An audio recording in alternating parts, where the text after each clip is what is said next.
JG Bethelma, des actualités uniques, dynamiques et renversantes dans le journal TV. De beaux projets pour des budgets serrés. Batimax, le partenaire des bons plans. Batimax, la qualité au meilleur prix. Lulchanao ni fampalalam Vaovao.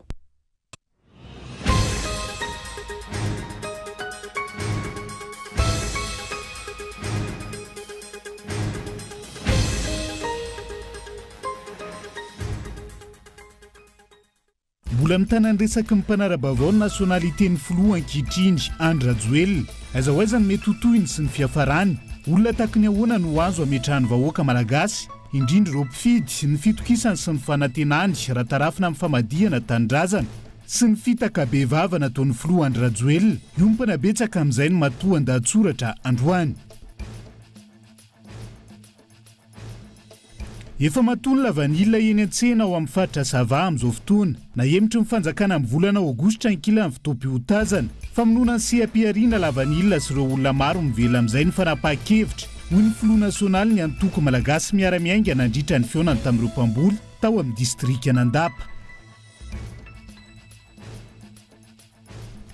Piasa 50 komuna Antananarivo renivohitra no nanao fihetsiketsehana noho ny fahatarany ny karaman'izy ireo. Efa vita an'izao malasa teo ny virement bancaire raha izahana alefa mitiry nandro tiany bon de caisse ho andro piasa hoy ny tompon'andraikitra misana ny piasa ho anivony komuna tamin'ity androany ity.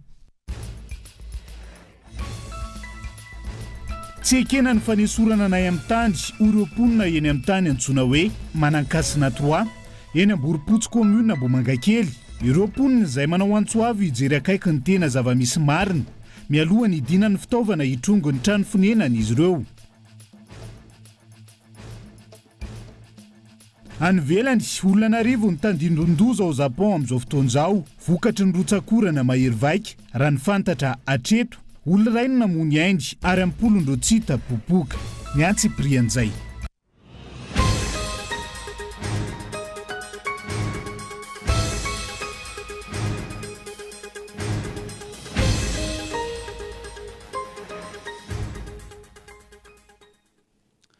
Alatsinainy fahafolony volana Jolay taona 2020 ankasitrahana trano safidinao tsy misaraka amin'ny fahitalavitra kolo amin'izao zao atena ny araba ary manasanao ihany koa anaraka ny fampalalam-baovao hatramin'ny farany. Herinandro vaovao indray herinandro nanaovana matoa an-dahatsoratra sika nanatsokafonana sy nanadiadiana tamin'ny fomba fiasa matianina ny zava-misy eto amin'ny firenena amin'izao fotoan'izao indrindra ireo ininy ampitondra fanjakana takonana. Mbola mitana ny resaky ny mpanara-baovao ny nationalité ny filoha ankehitriny Andra Juillet azahoazany mety hotohiny sy ny fiafarany olona tahaka ny ahoana no azo ametrahany vahoaka malagasy indrindra ireo mpifidy ny fitokisany sy ny fanantenany raha tarafina amin'ny famadihana tanindrazana sy ny fitaka-be vava nataon'ny filoha Andra Juillet ao anatin'ity matoa an-dahatsoratra ity no anarantsika ny makasik'izay. Manamarina ny tsy mahazo arovana intsony ny filoha ankehitriny ny Andra Juillet ny fampiasana ady serasera miopapa nataon'ny pomba ny fitondrana tarindra matola latena arakotona zafy andeha tonga arivo ampiasain'ny daholo ny hainao manjery azony baikona manerana ny nosy tsy tamboisaina ny côte fake any anaty Facebook manery ankolaka na mivantana ny vahoaka anaiky fa tsy maninona na manana nationalité hafa aza Juillet tsy mitombona araka ny lalàna nefa izany tsy voaro intsony Juillet na matoa mifofofo be ny fampiasana serasera araka ny voalaza itsy aloha. Arakaraky ny anaovany an'izay no vao maika mandresy lahatra ny rehetra tonga saina fa sady tsy manana ny mariny ireo no tsy manana ny rariny. Itsy andanin'izay efa maro ireo nilaza fa nametraka antota taratasy fitoriana ny Juillet na ito Madagasikara io na any ivelany. Mitondra pirofo sy araky ny voafaritry ny lalàna daholo ireny mitory azy ireny ary manam-pahaizana raha teo. Nanao fianianana na sermonte ny mpitsara mbola manaja izany ve ny mpitsara ary matahotra ny feon'ny fieritreretany miandry ny rehetra satria ny raha tahaka izao tsy azo eritreretina hoe atao ilay fomba fitenenana hoe dossier classé na anaovana valiboraingana indray hoe azo raisina fa tsy mitombona. Fomba fiteny sy fiasa nampiariny ACC talohan'ny reto nofidiana sy notendren'ny mpitondra ankehitriny ireto. Lasa ny sainy mpandinika eny amin'ny hoe maninona tsy atota taratasy filatsandra Juillet tamin'izany no nataon'ny ACC hoe azo raisina fa tsy mitombona. Pra tsy kombakomba koa ve ny mpitsara ambony teo amin'ny ACC tamin'izany fotoana izany. Maro no tsarainy tantara amin'ny titranga nationalité Andra Juillet ity ankoatra ny fitsarana ny fitoriana natao azy. Iverina ho fitsarana mampiavaka ny taonjato iainantsika ankehitriny io. Raha tena manao ny asany ny mpitsara raha tena miaino ny feon'ny fieritreretany, raha tena manao ny asa matianina ary tsy mampiasa maso politika, azo antoka zato isanjato fa tsy maintsy miato amin'ny asany io filohan-kehitriny io. Ny lalàna no mamaritra izany. Izay ilay destitution. Azo antoka raha teo fa mahay sy mahafantatra izany ireo samihafa nitory azy. Fa madiana tanindrazana ny kitirano nataon-dra Juillet. Misy lalàna mifanandrify amin'izany. Olona tahaka izany no nitondra ny Madagasikara indrony sesy 5 taona tamin'ny tetezamita, ary izao 5 taona efa ifarana ao anatin'ny volana vitsy izao. Fa indrena ve izany namitaka tanindrazana sy mpiarabelona izany? Ankoatrany tsy fahatanterahany ny fampanantenana isan-karazany, tompon-daka ny fisehosehoana ivelany na oeraoera sy ny bling-bling. Fahaizana momba ny fanaovana fampisehoana kalamanjana ve no takiany firenena sy ny filany vahoaka anatsarana ny fiainany? Tsy avy hatrany no valiny. Misy olona endry, manam-panahy ary tsy nanao valifaty ity firenena ity. Mila olona manana fahaizana ambony, nefa mahalala ny fiainam-bahoaka eny fotony. Mila mahay mijery sy miaino ny rehetra. Mila mahay makaleso na ombieny. Azo antoka fa manana malagasy tena mahay sy feny fitiava-tanindrazana marina isika, tsy hamadika tanindrazana na hanao fitaka be vava. Renantsika eo no mahakasika an'izay fizakany filohan-dra Juillet ny zom-pirenena frantsay izay fa pejany toe-karena vetivety, indrindra ny siam-piarina lavanila efa matoa ary maro mivakivaky ny lavanila any antsaha amin'ireo faritra, any amin'ny faritra Sava amin'izao fotoana izao etsy ankilany. Na emitry ny fanjakana ho amin'ny volana Aogositra ny fotoam-piotazana famonoana siam-piarina lavanila sy ireo olona maro. Mivelona amin'izay ny fanemorany ty taom-piotazany ity ho ny filoha nasionaly ny antoko malagasy miara-miainga tamin'ity androany ity nandritra ny fionany tamin'ireo tany tsapam-boly tao amin'ny distrika Anandapa, Onona Saint. Ny efa voakarakara tsy misy mpividy, izao indray ny eny antsaha ina ho potika manoloana ny fanemorany fanjakana ny taom-piotazana lavanila amin'ity taona ity ho amin'ny tapaky ny volana Aogositra. Ny vokatra efa matoy ankehitriny ary maro no efa vaky saingy voatery andry iray volana mahery. Lavani maloha aminay eto maseposa tegna le hafa matoy fa maro zegny le vakivaky. Antegna mandeha agnalan zany fa niraraka zany le lavanio. Mitsimpogna antegna andesigny mody ankely penjany koa andesigny mody tegna lefa matoy izy. Tompona ndraiky mpanjakana eto Antananarivo no mandray fanapa-kevitra momba ny lavanila any amin'ny faritra Sava, fa ihany koa tsy mihaino ny feo sy ny soso-kevitra ireo tany tsapam-boly izay mahafehy tsara ny siam-piariny. Tsy misy ny fitsinjaram-pahefana ka antony mahatonga ny fanapa-kevitra diso sy tsy mifanaraka amin'ny filaniny eny fotony tahaka izao. Ny filoha nasionaly ny antoko malagasy miara-miainga azo andriana Anarivelo androany ny tafa-mivatana tamin'ireo tantsaha tao amin'ny distrika Anandapa ny haino ny olan'izy ireo.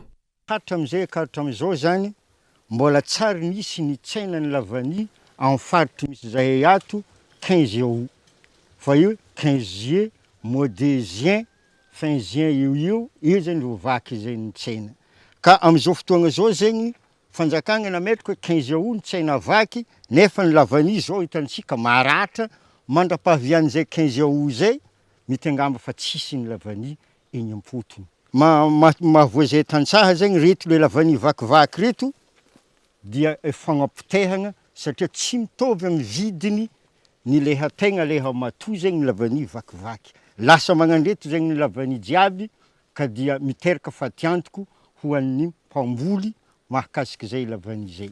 Fanapa-kevitra tsy voahevitra fa mitehana ny siam-piarina no ataon'ny fanjakana ho ny filoha nasionaly ny antoko manoloana izay fanehoan-kevitra ny tatsapam-boly lavanila izay. Zao hitantsika zao fa tena tafiditra ao anatin'ny fahasahiranana tanteraka ny tatsaha ty amin'ity faritry Sava ty amin'ny fanapa-kevitra tsy voahevitra satria hitantsika amin'izao fa raha mijery ity fotony ity tsika dia efa matoy tanteraka le lavanila nefa tsy avela mivarotra ny tatsaha raha tsy amin'ny tapaka ny volana Aogositra.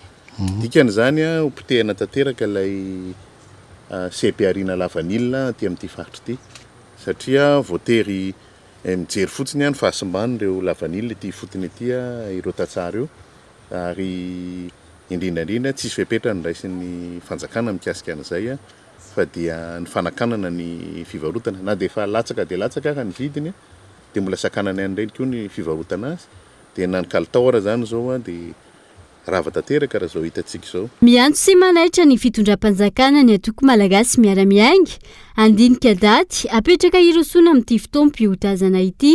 Manoantsoava amin'ireo mpitondra fanjakana ireo mba isaina tsara ny zavatra sy fanapahan-kevitra raisiny fa tsy fanapahan-kevitra kitoto ohatran'izao ka hitondra fahasairanana ary fahasombana fiainana malagasy matapitrisany maro amin'ity faritra Savaty.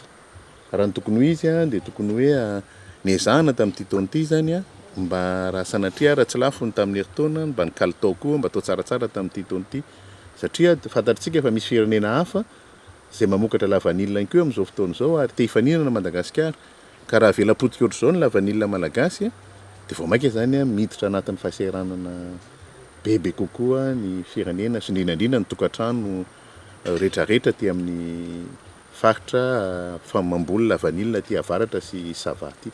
Ankoatra izay, tontosan'ny tolakandro teo, tao andapa ny fivorinana rana hevitra ny arana tamin'ny filoha nasionaly ny antoko malagasy miara-miaingy, notronon'ireo fikambanana, zokiolona sy ny ankolafy samihafa, ny vohitra fa noho ny tsy fahaiza mitantana, ny fanaovana be marenina ary ny teny midina no isan'ny mahatonga ny firenena sy ireo seha-piarina maro samihafa amin'izao toerana misy azy izao.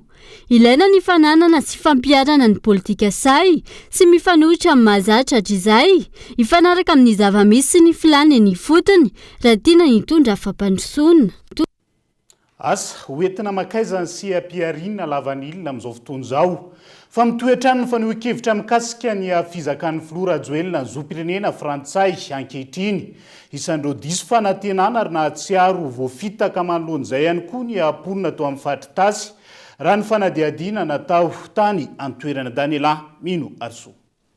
Mazava ny voalazan'ny lalàna, natao an'ny mizaka ny zom-pirenena malagasy irery ihany, ny asan'ny filoham-pirenena araka ny voalazan'ny 2017 anatin'ny lalam-panorenana. Mazava ihany koa no voalaza ao amin'ny lalàna ny voaka ny 12 Jolay, 1720 araka ny 2017 fa ny olona rehetra izay feno 12 taona ka mangataka hanana ny zom-pirenena hafa, dia very ny zom-pirenena maha-malagasy. Midika izany fa mizaka ny zom-pirenena frantsay ny filoha Juillet ary tsy tokony hisy ny ady hevitra momba izany satria lalàna. Raha hitarina lavitra ihany koa, voalaza ny code civil ao Frantsa fa very ny zom-pirenena ananany raha toa misy olona mizaka ny zom-pirenena frantsay miasa amin'ny tafika na sampadra vahiny na vondrony iraisam-pirenena ka tsy ao anatin'izany la Frantsa. Io olona izay manary avy hatrany ny zom-pirenena frantsay raha tsy mamela izany andraikitra sahany izany ao anatin'ny fotoana voafetra ny code civil io hatrany. Raha ny voalaza ny andalana faharoa amin'ny 17 tsipika 9 amin'ny code civil frantsay io hatrany, tsy tokony ho latsaky ny 5 ary tsy tokony hoatra ny 2 volana izany. Izany hoe, raha misy olona mizaka ny zom-pirenena frantsay ka manao miaramila na miasa amina sampandraram-panjakana na vondrony iraisam-pirenena ivelan'ny la Frantsa, dia very avy hatrany ny zom-pirenena frantsay ananany raha mihoatra ny 2 volana izany. Mazava araka izany fa mbola manana ny zom-pirenena frantsay ny filoha Juillet izay sady tsy miaramila no tsy miasa amina vondrona iraisam-pirenena hafa. Manoloana ireo rehetra ireo, miverina ary manao sisilany ny fanehoan-kevitra. Ho an'ny mponina amin'ny fatra itasy manokana, nilaza ny solotenan'izy ireo fa matsiaro voafitaka raha tsy laza fa tsy ny fitakiana ireo nosy malagasy amin'ny frantsay. Malagasy ianao raisy reny ekena, nefa ianao vazaha an-taratasy dia efa mizaka ny zom-pirenen'olona any ivelany zany. Izy amin'ireo ary no tena hoeritreretinao hoe hokatsahana azo tombontsoa betsaka ny aty Madagasikara hoe sa ny any Frantsa. Sy zavatra zany dia apetraka amin'ny sainy pahalala rehetra hoe ahoana tokoa moa zany mipetrahany zany zavatra zany hoe te hijery any tombontsoa am-pirenena fotsiny ho jerentsika izay efa ny matomatesana sy ny edina hatramin'izay dia hoe ny ilzy parsa zay fotsiny aminy resahako hatramin'izao dia tsisy ninona mitranga tsony hatramin'ny taona lasa maro fanarak'izay. Zany zavatra zany efa ny raha andinika fa hoe arena am-pirenena io tokony tandrovana malalaka dia malalaka, tanteraka dia tanteraka ny azahoantsika an'izany rem-pirenena malagasy zany. Ankehitriny ohatrany lasa tantely afa-drakotra loatra Madagasikara, indrindraindrindra moa filoha mitarika izay heverina fa tohatrany lasa matsatso aty amin'ny fotoana izay faranany mandà Isany angatany maro hatreto nitondrany ny filoha fanazavana Pahibe Maso mikasika io fizakan'ny zom-pirenena frantsay io, ary isany mangataka izany ihany koa ny mponina ao amin'ny fatritasy raha ny fanazavana. Hatreto tsy mbola afaka ambavany maro ny fahitana fa tsy mizaka ny zom-pirenena malagasy intsony ny filoha Andry Rajoelina izay nirosaka ho vidiana hitondra ny firenena malagasy ny taona 2012. Fa fifanarahan'mpiara-miasa eo amin'ny gouvernoura sy ny mirano ho antony fanotofatany eny amin'ny fokotany avarabohitra itosy amin'izao fotoana izao raha ny fanadiadiana natao tamin'ity androany nanamafy ny ben'ny tanàna teo anivon'ny commune itosy fa tsy nanome fahazon-dalana amin'izany izy ireo mipetraka araka izany ny fanotaninany hoe ny gouvernoura indray ve zany no mamoaka ny taratasy fahazon-dalana noditra tany eto Antananarivo sa misy ambadika hafa izay ihany koa no afaka arizany tsy ho afaka manao izay fanotofatany izay. Nanomboka ny herinandro lasa teo no nandeha ny fanotorana tany iray atao amin'ny fokotany avarabohitra itosy. Tahaka izao ny teny an-toerana ny sabotsy lasa teo raha nandalo teny ny mpanao gazetinay.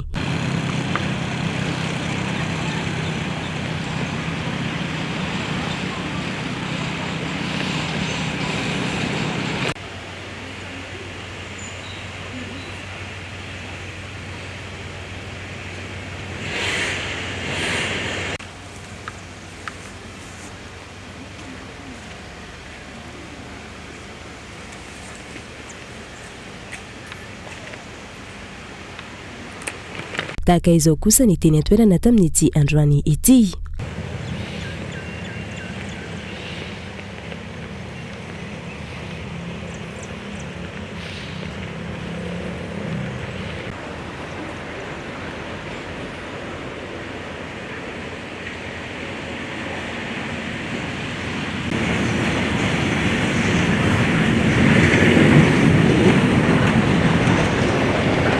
Raha ny fanadiadiana natao manomboka amin'ny valora sasany alina no fa manomboka ny asa fanotorana tany fa tsy amin'ny andro atoandro. Raha ny fantatra ihany koa fa ny raha tsy mamanga ny tany ary hafantarana ny orinasa Imra izao atao izao. Raha nanatona ny teo anivony ny Imra ny mpanao gazety hangataka fanazavana tamin'ny tompon'andraikitra avy hatrany hadiana taony ny fandray ny vantana tamin'ny gouvernoura ny faritra Analamanga ka any no fa mangataka fanazavana. Rehefa azo tamin'ny antso atarbisha ny gouvernoura Ery Rasomarmak nangatahana fanazavana mahakasika ny tranga nambarany fa rehefa eo am-pialantana ny antota taratasy mahakasika izany itondra fanazavana ny tenany no amafisany fa fiara-miasa ny gouvernoura sy ny Imra ny fanotorana tany izao. Raha ny hita teny an-toerana tsy nisy atakelaka manamarina fa nahazo fahazon-dalana ny fanotofana. Fanontaniana mipetraka ny hoe fifanarahan'mpiara-miasa eo amin'ny fanjakana sy ny orinasa tsy miankina iray ve dia efa vita ny fifanarahana amin'ny fanotofana tany.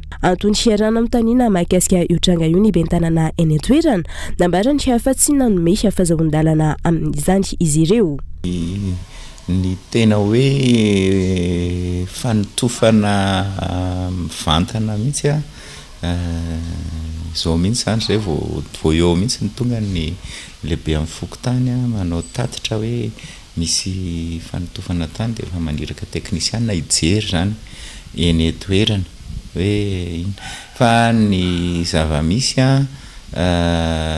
tamin'ny taona 2024 zany ny Imra zany hoe ny Institut Malgache de Recherche Appliquée dia hoe fampiresaka amin'ny fampiresaka fotsiny hoe manana projet de extension zany fananganana orinasa moa zany ahafahana manatsara ny fiarahamonina sy ny tontolon'ny fitsaboana zany ety anivon'ny commune fa ny mahakasika ny resaka hoe fanotofana ny commune mahafantatra tsara hoe misy décret zany ministériel mandrara ny fanotofana tany dia hatreto aloha zay mbola tsy nanome permis zany na fahazon-dalana ahafahany zay manotritra tany manao an'izay eo anivon'ny commune itosy. Zay ivony nanomboka ny taona 2024 no nampiatona ny fanomezan-dalana amin'ny fanotofana tany eto Antananarivo sy ny manodidina. Fepetra no tapahana teo anivony ny filan-kevitry ny minisitra. Tsy mbola niverina izany hatramin'ny androany ary mbola voarary. ankehitriny fifanaraha-piara-miasa amin'ny gouvernorat sy ny imra dia mandesy ny famitofana tany sanampiatona vesy nisy fanomezan-dalana eo mason'ny vahoaka fa manao izany ihany sy ny fanjakana any ambadika mipetraka ihany koa ny fanontaniana hoe tsy ny commune intsony vesy no manome ny fahazoan-dalana fa ny gouvernorat na ny fanjakana izakoa no mahazo manao famitofana tany ary sy mahazo alalana manokana profo manambara ity tranga ity fa tsy mipetraka ny fitsinjaram-pahefana ary sy atsomena ny ben'ny tanàna nisy fahefana sy nisy fanapahana ary sy indrindra ny fahafahana manajara sy sy mampivoatra ny commune tantaniny ny fitsinjaram-pahefana tena izy no isan'ny vahaolana ahafahana miala amin'ireo fa tsy fanarahan-dalana samihafa sy sy afahafahana manatsara ny commune tsirairay avy eto Madagasikara. Fitsinjaram-pahefana dradradradraina fa tsy ampiarina raha ny zava-misy eto Madagasikara amin'izao fotoana izao. Fampiasa 50 eo anivo ny commune Antananarivo renivohitra androany no nanao fihetsiketsehana no ny fahatarany ny karaman'izy ireo. Manoloan'izay nanome fanazavana ny tompon'andraikitra amin'ny sanany mpiasa. Eo anivon'ny commune Antananarivo renivohitra tamin'ity androany ity fa efa vita ny mahalasa teo ny virement bancaire na ny fandefasana ny vola amin'ny banky raha ezahana alefa amin'ny aty herinandro ity bon de caisse ho an'ireo mpiasa Daniela Mino Arso. Manoloana ny fihetsiketsehana nataon'ireo mpiasan'ny commune Antananarivo renivohitra misy 50 tao amin'ny lapan'ny tanàna Analakely ny maraina teo. Nanome fanazavana mikasika izany ny talemsana ny mpiasa eo anivon'ny commune araka ny voalaza ny tompon'andraikitra ity ny fizedrana olana amin'ny fampidiram-bola eo anivon'ny commune no antony mahatonga ny fahatarany ny karaman'ny mpiasa na izany mbola voaloha ara-dalàna foana ny karaman'ny mpiasan'ny commune ary nomena prime avokoa ireo mpiasa ny volana jona lasa teo ho fitsinjovana manokana azy ireo araka ny nambarany talemsana ny mpiasa trany. Efa vita ny zoma fito Juillet 2022 lasa teo ny virement bancaire fa ny bon de caisse kosa no ezahana alefa amin'ity herinandro ity. Ny zavatra azo lazaina mahakasika ny fivoahan-karama ny virement efa nandeha tamin'ny zoma normalement zany efa positionné daholo satria 72 heures izy ireny tokony efa ao anatin'ny compte-ny tsirairay avy mahakasika ny bon de caisse dia ezahana amin'ity herinandro ity zany ny ivoahan'izany. Ny tiako tsindriana kely tao anatin'izay efa taona latsaka ny tantanan'ny ben'ny tanàna Antananarivo ny Nandretsitoaina dia nisy ihany koa fandaminana arakaza izay tsy maintsy nataonay teto anivon'ny commune urbaine Antananarivo satria raha ny zavatra nisy teo aloha dia nitondra olona fotsiny ny mpitantana tsy ny valoriser ny compétence an'ireny olona ireny izahay tonga tato aoriana zany no nanamboatra nanao revalorisation compétence ny tsirairay avy ary nametraka an'izy ireny amin'ny toerana tokony esany ara-dalàna tokoa fa tsy sanatria hoe misy raha hoe manana diplôme na juriste dia tsy mifanaraka amin'izay ny toerana nametrahana anazy zany rehetrarehetra zany anisan'ny fanatsarana ny hoentina telo satria ianao raha miasa dia izay zavatra nianaranao ny tokony omena lanja ny hanatanterahana an'ilay asa izay ho atao. Nateo azy ireo mpiasa nanao fihetsiketsehana nisy ihany koa ireo mpiasa mbola nanao ny asa noho ny fahatsapany fa ny asa no ahafahana mampidi-bola sy mampandeha ny raharaha eo anivon'ny commune. Ny commune Antananarivo renivohitra izay miezaka hatrany ny manome fahafampo ho an'ny tsirairay na ho an'ny daholobe izany na ho an'ireo mpiasa raha ny fanazavana voaray. Fa nitondra fanazavana mikasika ilay raharaha fanagadrana vady tany ray tao Mahajanga ny manisitra ny fitsarana nanambara ny manisitra fa tsy misy ambony lalàna eto Madagasikara rehefa mandeha ny fanadiadiana rehetra ataony ny fitsarana momby ity raharaha ity amin'izao fotoana izao. Anja Robert Kolo Mahajanga. Fanapara-pahefana na abus de fonction io no anisany nitazomana ilay vaditany iray nampidirina ponja teto Mahajanga raha ninambara ny ramatoa minisitry ny fitsarana tsy misy ambony lalàna hoy izy fa voafeny lalàna avokoa ny tsirairay eto Madagasikara na izany aza tsy maintsy hisy ihany koa ny fanadihadiana ataon'ny fitsarana eny amin'ny pak mikasika io raharaha io. Isy anaitra ny hoe vaditany miditra ponja ny Republika Madagasikara dia tany tandalansika ary isan'ny ambety teniko izany hoe ny tsika rehetra dia tsy misy ambony lalàna fa natao ampiarana ny lalàna daholy na iza dia voafehy lalàna daholo sika eto amin'ny Republika ny Madagasikara. Ao anatin'ny fanadihadiana tanteraka ny fitsarana mahakasika izay raharaha vaditany izay misy kosa nefa ny voalaza fa hoe abus de fonction fanaparam-pahefana no hitazomana azy zay ny azo ambara zay kosa nefa voafehy ao anatin'le hoe secret de l'information manana andraikitra ianao eny tokoa amin'ny mahavaditaniny ianao dia manatanteraka didim-pitsarana kanefa koa ny pakedeloka eto amintsika dia mametra hoe misy kosa nefa zay andraikitra zay tsy azonao oarana no izany la hoe abus de fonction kanefa hoy aho teo hoe misy ny secret de l'information zay mametra antsika tsy afa-tsika hoe ilaza pabe maso hoe zao ny andinindiny fa ny amin'ny ankapobeny dia izay na izany aza nefa dia efa ao anatiny fanadihadiana tanteraka ny fitsarana mahakasika ny pôle anticorruption eto dia mandeha ny fanadihadiana mahakasika an'izany. Araiky ny loharano vaovao dia amin'ny zoma faefatra ambin'ny folo ny volana jolay izao ny fitsarana mikasika ity raharaha fanagadrana vaditany teto Mahajanga ity. Dia izay ihany koa no entina misety vetivety eo anaty doka fohy ny fangatahana distrika sasany anatin'ny faritra Atsimo andrefana amin'izao fotoana izao ny ametrahana faritra vaovao ihany koa eo ihany koa ny mahakasika ny fampidirana ponjo ireo olona voalaza ho nanao fanalambaraka ny sekretera mpanjakana miadidiny zandarmariam-pirenena tamin'ny tambazotra Facebook apahany amin'ny fanadihadiana azy vaovao misongadina mbola hoentina aminao rehefa avy eo manapitafa vetivety.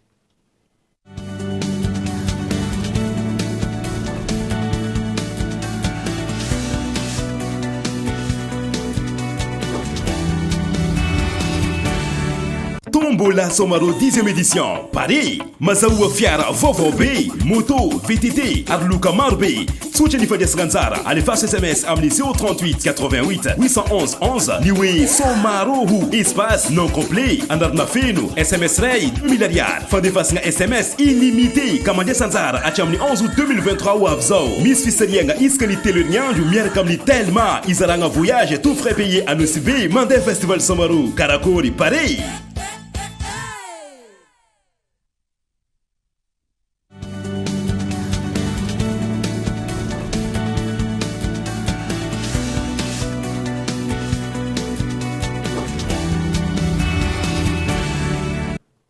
Mamelina ny arabatra ny tomboky lasy tombovavy tonga soindray atao anatin'ny tapany faharoa amin'ny fampalalamba avao amin'ny ala ity. Isan'ny tarantsika izay tsy ekena ny fanesorana anay amin'ny tany orom-ponina eny amin'ny tany antsoina hoe Manakasina 3 eny Amboripotsy commune Ambomangakely tamin'ity androany ity.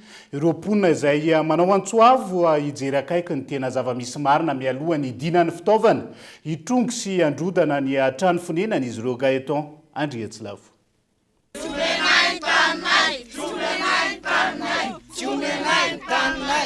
Mitohy hatrany ny olana mikasika ny tany antsoina hoe Manakasina 3 eny Amboripotsy fokontany tsara asina commune Ambomangakely. Taoriny ny fandavana ireo trano fonenana tamin'ny alalan'ny Besandry. Ho avy indray ny bulldozer hoy ireo ponina eny an-toerana. Fitaovana entin'ilay olona vahiny voalaza fa aka ny tany. Malaza mihitsy tato ato fa bulldozer indray no hitrongy anay eto. Dia vahoaka mahantra fa diranovana efa mitrongy voahomana ho arahana trongona bulldozer indray. Tsy ekenay zany. Zany no antony hijoroanay ankehitriny satria mampalahelo loatra. Zay zao dia maniry mihitsy mba ho tonga aty aminay zany fizarana karatany zany. Mba ho anisany sitraka ny tany Repoblika Madagasikara ny vahoaka rehetra. Ary mampalahelo anay ty tany ty dia hosoroan'ny bulldozer fa ny karanany dia hividy azy. Ary anananay pirofo zany satria mivezivezy matetika eto ny karana. Maka sary manao selfie manao zay tiany atao ary rehefa namoaka vava ny karana. Mangataka ny tompona andraikitra isan'ambara tonga ny amin'ny ministeran'ny fanajariana ny tany sy ny sampandarahan'ny fananany tany. Ny vondrom-bahoaka itsinjara-pahefana voakasika ary ny conférence épiscopale eto Madagasikara araka izany ny ponina. Andraina andraikitra sy ny fanapahan-kevitra mifanitsy amin'ny tsirairay avy. Ankoatra ireo, manana laharana titra roa samihafa ny tany eny an-toerana ka tokony hojerena akaiky hoy ireto ponina ireto ny taraina. Tsy tokony afangaro hoy izy ireo ny loko mainty sy ny loko fotsy. Satria ny zavatra fotsy takomana ao anatin'ny mainty. Le titre ny tany ty 1802 c'est voalaza ato amin'ity plan ty tsy mitory tsy misy pirofo izahay fa manana pirofo. Titre 1802 no navadiky zareo 960B 977B